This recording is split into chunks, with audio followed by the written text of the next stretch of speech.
আচ্ছা, দশম শ্রেণীর ছাত্রছাত্রী তোরা যারা, তারা বলেছিলি যে চলতরিৎ পড়াতে, সেই চলতরিৎ চ্যাপ্টারের প্রথম পার্ট যেটা 6.1 সেটা শুরু করছি। দেখ, প্রথমে আমি হেডিং কি দিয়েছি না, কুলম্বের সূত্র। বিজ্ঞানী কুলম্ব কি বলেছিল না, দুটো বিন্দু আধান আমাদেরকে নিতে হবে। বিন্দু আধান মানে দেখ, আমি ছবিতে Q1 আর Q2 দুটো আধান নিয়েছি। এই আধান দুটোর আকার মানে তুই ব্যাসার্ধ বলিস, উচ্চতা বলিস, সেগুলো এই ডিস্টেন্স ডি এর তুলনায় যদি খুব ছোট হয়, তখন আমরা এই আধান দুটোকে বিন্দু আধান রূপে কল্পনা করে নেব। তাহলে কুলম্বের সূত্র শুরুতেই বলা আছে, দুটো বিন্দু আধানের মধ্যে পারস্পরিক আকর্ষণ বা বিকর্ষণ বলের মান এই আধানদ্বয়ের গুণফলের সমানুপাতিক হবে, আর তাদের ভিতরকার যে দূরত্ব তার বর্গের ব্যস্তানুপাতিক হবে। তাহলে কুলম্বের সূত্র অনুযায়ী আমরা কি পাবো না, এদের ভিতর যদি পারস্পরিক বল, আকর্ষণ বল বা বিকর্ষণ বল, সেটা F প্রপোর্শনাল টু হবে Q1 Q2 যখন D স্থির থাকবে, আবার A প্রপোর্শনাল টু হয়ে যাবে 1/d² যখন Q1 ও Q2 স্থির থাকবে। এই দুটো সূত্রকে আমরা এক করে এভাবে বলি, F proportional to Q1 Q2/d²। যখন কেউই আর স্থির নয়, সবাইকেই পাল্টানো যাবে। এই অবস্থায় তোরা জানিস যে সমানুপাতিক চিহ্ন তুলে আমাদেরকে একটা কনস্ট্যান্ট আনতে হবে। তাহলে F সমান সমান K ইন্টু Q1 Q2/d²। এই হচ্ছে কুলম্বের সূত্রের গাণিতিক রূপ আমরা দাঁড় করালাম। F আধান দুটোর মধ্যে পারস্পরিক আকর্ষণ বা বিকর্ষণ বলের মান। কোন আধান না, যে আধানের একটা হচ্ছে Q1 আর একটা Q2, D হচ্ছে তাদের ভিতরকার দূরত্ব। এই সমানুপাতিক ধ্রুবক K এর মান কোন সিস্টেম, SI না CGS, আর এই আধান দুটো কোন মাধ্যমে রাখা আছে, শূন্য মাধ্যম হোক, বায়ু মাধ্যম হোক, জল হোক, যেখানে হোক, সে মাধ্যমের উপর নির্ভর করে। তা আমাদের বইতে যেটা আছে, K এর মান যদি আমরা CGS পদ্ধতি নিই আর বায়ু মাধ্যম বা শূন্য মাধ্যমের ক্ষেত্রে নিই, তখন K = 1 হয়ে যাবে। আর SI সিস্টেম নিলে বায়ু মাধ্যমের জন্য K এর মান 9 × 10⁹ হয়। তাহলে এটা মনে রাখ, SI সিস্টেম আর CGS সিস্টেমে K এর মান।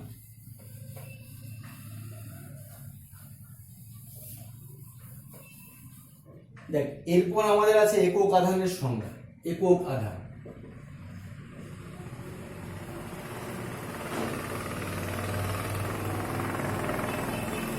CGS সিস্টেমে যদি আমরা ভাবি, তাহলে কুলম্বের সূত্র F সমান সমান হচ্ছে Q1 Q2/d²। ভেবে দেখ, আমরা যদি Q1 আর Q1 এর মান দুটোকেই Q নিই, তাহলে Q গুণ Q পাবো, আর D যদি আমরা 1 করে দিই, তাহলে 1² সমান সমান কত পাবো না, Q²/1। সে অবস্থায় যদি F = 1 হয়, F = 1 হলে আমরা Q সমান সমান পাবো √1 সমান সমান ±1। তাহলে এই অবস্থায় আমরা CGS পদ্ধতিতে একক আধানের একটা সংজ্ঞা দিতে পারছি। সংজ্ঞাটা কি না, দুটো সমান আধান বায়ু মাধ্যমে পরস্পর থেকে 1 সেন্টিমিটার দূরে থেকে যদি একজন আরেকজনের উপর এক ডাইন বিকর্ষণ বল প্রয়োগ করে, তাহলে সমান আধানের প্রত্যেককে আমরা বলবো CGS পদ্ধতিতে একক আধান, আর একে আমরা বলেছি স্ট্যাট কুলম্ব বা ESU আধান, ESU আধান। তাহলে এই হলো CGS পদ্ধতিতে আধানের এককের সংজ্ঞা। SI সিস্টেমের সমীকরণটা কি না, SI সিস্টেমে একটু আগে আমি এখানে লিখেছিলাম K এর মান। তাহলে F সমান সমান 9 × 10⁹ আমরা একই রকম ভাবে দুটো সমান আধান নিলাম, আর পারস্পরিক দূরত্ব যদি আমরা 1 মিটার করে দিতে পারি, সে অবস্থায় F এর মান 9 × 10⁹ নিউটন হলে আমরা কি পাবো না, 9 গুণ 10⁹ সমান সমান 9 গুণ 10⁹ Q²/1। এখান থেকে তুই দেখ Q সমান সমান আমরা পাবো ±1। এটা তো কেটে যাবে। তাহলে SI সিস্টেমে একক আধানের সংজ্ঞা কেমন না, শূন্য মাধ্যমে দুটো সমান আধানকে বায়ু মাধ্যমে পরস্পর থেকে 1 মিটার দূরে আমরা দুটো সমান আধান রাখবো, সেই অবস্থায় তাদের পারস্পরিক বিকর্ষণ বলের মান 9 × 10⁹ নিউটন হলে সমান আধানের প্রত্যেককে আমরা বলবো একক আধান, তাকে আমরা বলেছি কুলম্ব। কুলম্ব হচ্ছে আমার এসআই সিস্টেমে আধানের একক। এই কুলম্ব আর ইএসইউ আধানের সম্পর্ক দেখবি বইতে দেওয়া আছে, দুজনের মধ্যে একটা সম্পর্ক দেওয়া আছে, এগুলো পড়বি। এরপর খেয়াল কর, বোর্ডে লিখেছি আমি বিভব বা তড়িৎ বিভব, এইটা আমরা বুঝে নেওয়ার চেষ্টা করব।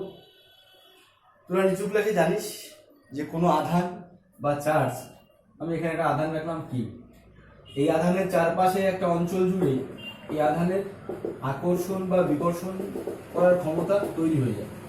ওই অঞ্চলটাকে আমরা বলি তড়িৎ ক্ষেত্র। কোনো আধান তার চারপাশের যে অঞ্চল জুড়ে আকর্ষণ বা বিকর্ষণ করার ক্ষমতা দেখায়, সে অঞ্চলটাকে আমরা বলছি তড়িৎ ক্ষেত্র। তড়িৎ ক্ষেত্রের কোনো একটা বিন্দুতে, সাপোজ ও বিন্দুতে আমি একক ধনাত্মক আধানকে আনবো, সেটা 1 কুলম্ব হতে পারে বা 1 ইএসইউ হতে পারে। কোথার থেকে আনবো? না, অসীম থেকে। তাহলে তড়িৎ ক্ষেত্রের কোনো বিন্দুতে অসীম থেকে একক ধনাত্মক আধানকে আনতে যে পরিমাণ কার্য করতে হবে সেটাই হচ্ছে ওই বিন্দুর তড়িৎ বিভব। সাপোজ আমাকে যদি কিউ আধান আনতে ডাব্লু কাজ করতে হয়, তাহলে বিভব ভি সমান সমান হয়ে যাবে W/কিউ। এটা মনে রাখবি। সেখান থেকে আমরা পাবো ডাব্লু সমান সমান ভি গুণ কিউ। এটাও করা যায়। অর্থাৎ বিভবের সঙ্গে আধানের গুণফল হচ্ছে কৃতকার্য, কৃতকার্যকে আধান দিয়ে ভাগ করলে হচ্ছে বিভব। এরপর আমি কি লিখেছি? বিভব পার্থক্য। বিভব পার্থক্য মানে না, দুটো জিনিসের মধ্যে বিভবের পার্থক্য তৈরি করতে হবে। ও বিন্দুর বিভব আমি যদি ভি ও ধরি, আর এখানে আমি যদি আর একটা বিন্দু পি নিই, তার বিভব যদি আমি ভি পি ধরি, তো দুজনের মধ্যে বিভব পার্থক্যটা কি দাঁড়াবে? না, VP minus VO or VO minus VP. দুজনের মধ্যে পার্থক্য, বড়টা থেকে ছোটটা বিয়োগ করে পার্থক্য বের করবো আমরা। তাহলে বিভব পার্থক্যটা কি? না, দুটো বিন্দুর মধ্যে বিভবের যা পার্থক্য হবে সেটাই হচ্ছে বিভব পার্থক্য। বিভব আর বিভব পার্থক্যের এসআই একক আর সিজিএস একক দুটোই এক।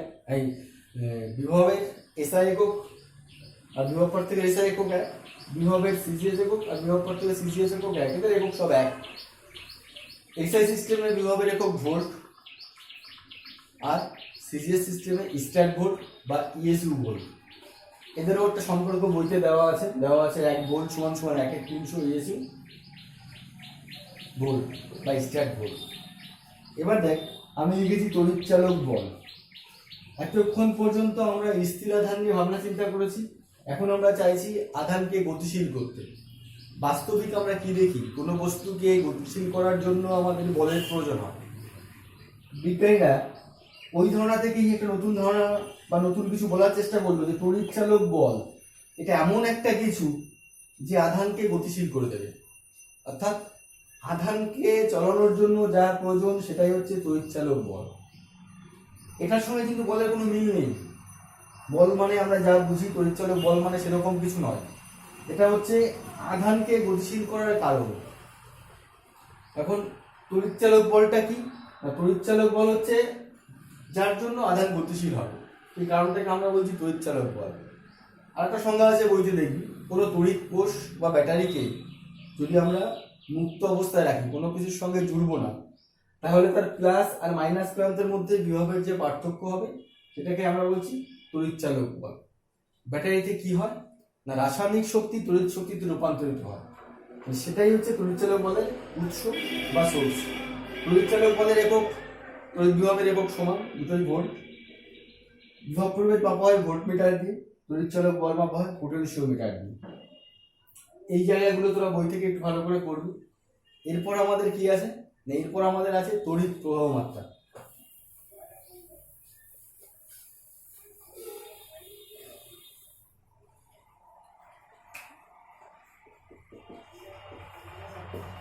তড়িৎ প্রবাহ মাত্রা বা কারেন্ট, এটাই আমাদের চ্যাপ্টারের হেডিং ছিল। চলো তড়িৎ আধান এখানে গতিশীল হবে। আচ্ছা, আমরা জানি কোনো কিছুর মধ্য দিয়ে কারেন্ট যায়, যেমন তামার তার, দস্তার তার, তাহলে এগুলোর মধ্যে দিয়ে কারেন্ট যায়। কারেন্ট যাওয়া মানে কি রে? না, কারেন্ট যাওয়া মানে সেখানে চার্জযুক্ত কোনো কণা, ইলেকট্রন, সাধারণত ইলেকট্রনই হয়, বা কোনো প্রকার আয়ন যদি চলে, তখন আমরা বলি সেখানে কারেন্ট বা তড়িৎ প্রবাহ হচ্ছে। যেমন জলের স্রোত হলে আমরা কারেন্ট বলি, একই ব্যাপার, অনেকটা মিল আছে। তাহলে আধান গতিশীল হবে। আধান গতিশীল হবে, কোন আধান গতিশীল হবে? পরিবাহীর মধ্যে কোন প্রকার আধান থাকে? না, আমরা বলি পরিবাহীর মধ্যে মুক্ত ইলেকট্রন আছে। মুক্ত ইলেকট্রন মানে না, প্রত্যেকটা পরিবাহী যে পরমাণুগুলো নিয়ে তৈরি, সেই পরমাণুর বহিস্থ কক্ষের ইলেকট্রনগুলোর প্রতি ওই পরমাণুর নিউক্লিয়াসের আকর্ষণ বল খুব কম হওয়ার জন্য ওই ইলেকট্রনগুলো আলগা হয়ে গিয়ে সমগ্র পরিবাহী জুড়ে এলোমেলোভাবে ঘুরে বেড়াতে পারে। পরিবাহীর উপর দিয়ে, ভিতর দিয়ে, সব জায়গায়। আমরা জানি যে প্রত্যেকটা পদার্থের মধ্যে অনেক ফাঁকা জায়গা থাকে, সেই ফাঁকা জায়গা দিয়ে ও এলোমেলোভাবে ঘুরে বেড়ায়। ওই যে ইলেকট্রনগুলো সমগ্র পরিবাহী জুড়ে ঘুরে বেড়াতে পারছে, যে কিনা আর পরমাণুর অধীনে নেই, সে এখন স্বাধীন হয়ে গেছে। কতটা স্বাধীনতা সে পেয়েছে? না, পরিবাহী জুড়ে সে এলোমেলোভাবে ঘুরে বেড়াতে পারছে। সেই ইলেকট্রনগুলোকে আমরা বলছি মুক্ত ইলেকট্রন। তাহলে পরিবাহীর মধ্যে এই মুক্ত ইলেকট্রন সবসময়ের জন্য চলছে। তাহলে আমরা বলছি না কেন সেখানে কারেন্ট আছে? কেন আমাদের পরিবাহীর মধ্যে দিয়ে কারেন্ট পেতে গেলে ব্যাটারি বা অন্য কোনো উৎসের সঙ্গে যোগ করতে হয়? না, এর ব্যাখ্যায় বিজ্ঞানীরা এরকম ভাবে চিন্তা করতে বলেছে, বা আমরা এরকম ভাবতেই পারি যে মুক্ত ইলেকট্রনগুলো এলোমেলোভাবে ঘুরছে। কিছু ইলেকট্রন এদিক থেকে এদিক, ঠিক সমান সংখ্যক ইলেকট্রন এদিক থেকে এদিকে যাচ্ছে। ইলেকট্রন গতিশীল, কিন্তু এলোমেলোভাবে গতিশীল। কিছু ইলেকট্রন বাদিক থেকে ডান দিক, ঠিক সমান সংখ্যক ইলেকট্রন ডান দিক থেকে বাদিক যাওয়ার দরুন যখন এ কোনো তড়িৎচালক বলের সঙ্গে যুক্ত নেই, তখন এর মধ্যে দিয়ে কোনো কারেন্ট নেই। যখনই আমরা এর সঙ্গে তড়িৎচালক বলের সঙ্গে ব্যাটারি যোগ করি, কোনো পরিবাহীর সঙ্গে যদি আমরা ব্যাটারি যোগ করি, তখন সব ইলেকট্রন একটা নির্দিষ্ট দিকে যায়। তড়িৎ প্রবাহ মাত্রার সাধারণ নিয়ম হচ্ছে ইলেকট্রন যেদিকে যাবে তার উল্টো দিকে কারেন্ট, বা প্লাস আধান যেদিকে যাবে সেদিকে কারেন্ট। এটাই তড়িৎ প্রবাহ মাত্রা নির্ণয় করার দিক। ইলেকট্রন যেদিকে গতিশীল হবে কারেন্ট তার উল্টো দিক, ধনাত্মক আধান যেদিকে গতিশীল হবে কারেন্ট সেই দিক। তড়িৎ প্রবাহ মাত্রা তার আমরা একটা সংজ্ঞা দেবো, তড়িৎ প্রবাহ মাত্রা আই। না, কোনো পরিবাহীর মধ্য দিয়ে একক সময়ে যে পরিমাণ আধান যায় সেটাই হচ্ছে তড়িৎ প্রবাহ মাত্রা, কিউ/টি। আমি একটা পরিবাহী নিলাম, এই প্রস্থচ্ছেদের মধ্য দিয়ে আমি টি সময় জুড়ে দেখলাম কিউ আধান গেল, তাহলে একক সময় গেল আই সমান কিউ/টি, বা সেখান থেকে আমরা কিউ সমান আইটি। তাহলে এই হচ্ছে তড়িৎ প্রবাহ মাত্রা। আমরা প্রথমে কি দেখতে পাবো?